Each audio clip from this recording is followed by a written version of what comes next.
اور خاص طور پر جو فرض روزہ ہے اس کے لیے نیت کرنا فجر سے پہلے نیت کرنا ضروری ہے۔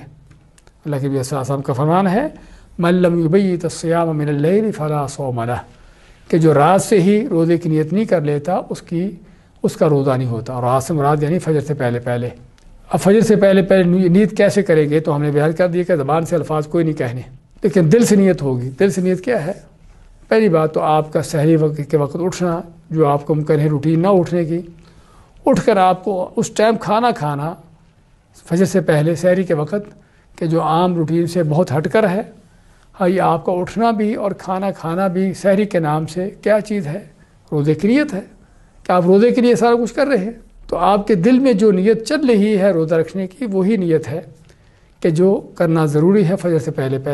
اب فجر تک آپ نے نیت نہیں کی، فجر طلوع ہو گئی تو پھر وہ روزہ نہیں ہوگا، کیونکہ آپ کا فرمان کہ جس نے رات سے ہی روزے کی نیت نہ کی اس کا روزہ نہیں ہوتا۔ یہاں پر خاص طور پہ ایک مسئلہ ہے، وہ کیا ہے کہ اگر آدمی یعنی کہ چاند ابھی نہ نکلا ہو لیکن چاند نکلنے کی امید ہو، یعنی فرض کرو رات کے عشاء کے ٹائم ہو گیا اور ابھی تک چاند نکلنے کی کوئی خبر نہیں ہے، اور آدمی کو نیند آ رہی اسے سونا ہے، تو ایسے شخص کے لیے ہم کہیں گے کہ وہ سونے سے پہلے اس بات کی نیت دل میں کر لے کہ اگر چاند نکل آتا ہے اور کل رمضان ہوتا ہے تو میں کل روزہ رکھوں گا۔ اس نیت کرنے کا فائدہ کیا ہوگا؟ اس کا فائدہ یہ ہوگا کہ چاند اگر نکل آتا ہے تھوڑی دیر سے اس کی اطلاع ملتی ہے تو یہ آدمی اس سے پہلے سو چکا تھا، اور ممکن ہے کہ جب اس کی آنکھ کھلے تو فجر بھی طلوع ہو چکی ہو، تو اگر تو اس نے نیت نہیں کی تھی تو اس کا مطلب کہ اس کا روزہ ضائع ہو گیا۔ لیکن اگر نیت کر کے سویا تھا تو اگرچہ اس کی آنکھ فجر کے بعد بھی طلوع ہوئی ہو، جبکہ سحری کا وقت ختم ہو چکا، تو تب بھی اس کی رات کی جو نیت کی تھی وہی کافی ہے۔ تو یہ ایک اہم مسئلہ ہے جو جاننے کی ضرورت ہے۔ روزے کی نیت کیسے کی جائے؟ ہاں، روزے کی نیت کیا کرنا ضروری ہے، کب کی جائے، کیسے کی جائے؟ سب سے پہلے تو روزہ اس کی نیت، بلکہ ہر عبادت کے لیے نیت ہونا ضروری ہے۔ نبی صلی اللہ علیہ وسلم کا فرمان ہے انما الاعمال بالنیات، کہ عملوں کا دار و مدار نیتوں پر ہے۔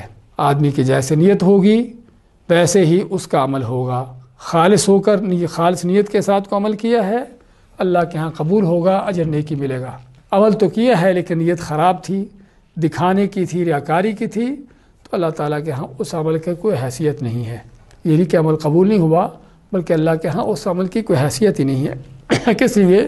کہ اس میں نیت اللہ کے لیے نہیں تھی۔ اس لیے نیت کا ہونا ضروری ہے، اور نیت کے اندر دو چیزیں آتی ہیں، ایک تو آپ کیا چیز کر رہے ہیں اس چیز کی نیت ہونا، اور دوسرا نیت کے اندر اہم چیز اس سے زیادہ بڑھ کر وہ کیا ہے؟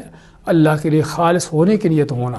تو اس لیے عبادات کے اندر خاص طور پر نیتیں بہت ضروری ہیں، اور ان کی خرابی جو ہے عمل کو برباد کر دیتی ہے۔ تو روزہ چونکہ عبادت ہے، اگر روزہ عبادت ہے تو اس کی نیت کرنا بھی عبادت ہے۔ تو جب عبادت ہے تو پھر ہمیں آپ صلی اللہ علیہ وسلم کا طریقہ دیکھنا ہوگا کہ آپ صلی اللہ علیہ وسلم نے عبادت کیسے کی ہے، کیونکہ اللہ تعالیٰ نے عبادت کا حکم دیا اور آپ صلی اللہ علیہ وسلم کو بھیجا تاکہ آپ لوگوں کو وہ عبادتیں بتا سکیں، سکھا سکیں۔ تو چنانچہ روزہ آپ نے رکھا ہے اور روزہ رکھنے کے آداب بیان کیے ہیں، لیکن کہیں ایک حدیث کے اندر بھی ذکر نہیں آتا کہ آپ نے روزہ رکھنے کے لیے کوئی اس کی نیت کرتے ہو الفاظ کہے ہوں۔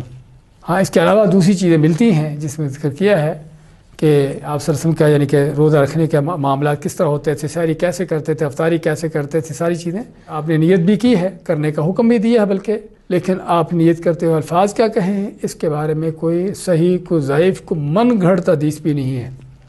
ہاں، بعض دجالوں نے ہر چیز پر کوئی نہ کوئی حدیث گھڑ کے فٹ کی ہوتی ہے، لیکن لگتا ہے کہ ان کو یہ مسئلہ بھول گیا کہ یہاں پر ان کو حدیث گھڑنا یاد نہیں رہی۔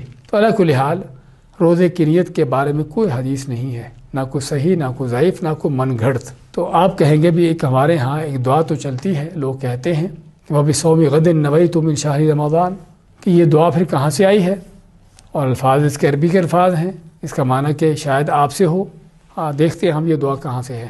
یہ دعا نبی اکرم صلی اللہ علیہ وسلم تو کیا بلکہ آپ کے صحابہ تو کیا بلکہ تابعین، ائمہ کرام، ان سبھی کے بعد میں کسی نے گھڑی ہے، جس کا کوئی اللہ کے نیک بندوں سلف صالحین سے دور کا تعلق نہیں ہے۔ ایک چیز کہ یہ اس کے کہیں بعد گھڑی گئی ہے، اس کے بعد دوسری مزید چیز کہ یہ گھڑنے والا بھی کوئی اجمی ہے، عربی بھی نہیں ہے، کیونکہ کیا کہتے ہیں دعا میں وَبِصَوْمِ غَدٍ نَوَيْتُ، کہ میں نے کل کے دن کے روزے کی نیت کی۔ روزہ آج کا رکھ رہا ہے اور نیت کل کے روزے کی کر رہا ہے۔ دیکھیے، یا تو یہ دعا گھڑنے والے لوگوں کو جھانسا دیا ہے، ان کو بہکایا ہے کہ کل کے روزے کی نیت کریں، آج کے روزے کی نیت ہو ہی نہ سرے سے ان کی، تو اس طریقے سے ان کو جھانسا دے کر ان کو گمراہ کیا ہے۔ تو یا پھر بیچارہ جاہل تھا، اس کو پتہ ہی نہیں کہ غدن کا لفظ کس پر استعمال ہوتا ہے۔ تو علی کل حال یہ من گھڑت اور جھوٹی اور بے بنیاد دعا جو ہمارے ہاں رائج ہے کہ جس کا کسی حدیث سے کوئی تعلق نہیں ہے، نہ آپ صلی اللہ علیہ وسلم، نہ صحابہ تابعین، ائمہ کرام، کسی کے ساتھ اس کا کوئی تعلق نہیں ہے۔ تو پھر نیت کیسے کی جائے؟ نیت جو ہے دل کا ارادہ ہے۔ جس طرح آدمی کوئی بھی کام کرتے ہوئے اس کا ارادہ کرتا ہے، ایسے ہی روزے کا بھی ارادہ دل سے کرنا، اور خاص طور پر جو فرض روزہ ہے اس کے لیے نیت کرنا، فجر سے پہلے نیت کرنا ضروری ہے۔ اللہ کے نبی صلی اللہ علیہ وسلم کا فرمان ہے من لم یبیت الصیام من اللیل فلا صوم لہ، کہ جو رات سے ہی روزے کی نیت نہیں کر لیتا اس کا روزہ نہیں ہوتا، اور رات سے مراد یعنی فجر سے پہلے۔ اب فجر سے پہلے نیت کیسے کریں گے؟ تو ہم نے بیان کر دیا کہ زبان سے الفاظ کوئی نہیں کہنے، لیکن دل سے نیت ہوگی۔ دل سے نیت کیا ہے؟ پہلی بات تو آپ کا سحری کے وقت اٹھنا، جو آپ کو ممکن ہے روٹین نہ اٹھنے کی، اٹھ کر آپ کو اس ٹائم کھانا فجر سے پہلے سحری کے وقت، کہ جو عام روٹین سے بہت ہٹ کر ہے، یہ آپ کا اٹھنا بھی اور کھانا بھی سحری کے نام سے کیا چیز ہے؟ روزے کی نیت ہے۔ آپ روزے کے لیے سارا کچھ کر رہے ہیں، تو آپ کے دل میں جو نیت چل رہی ہے روزہ رکھنے کی، وہی نیت ہے کہ جو کرنا ضروری ہے فجر سے پہلے۔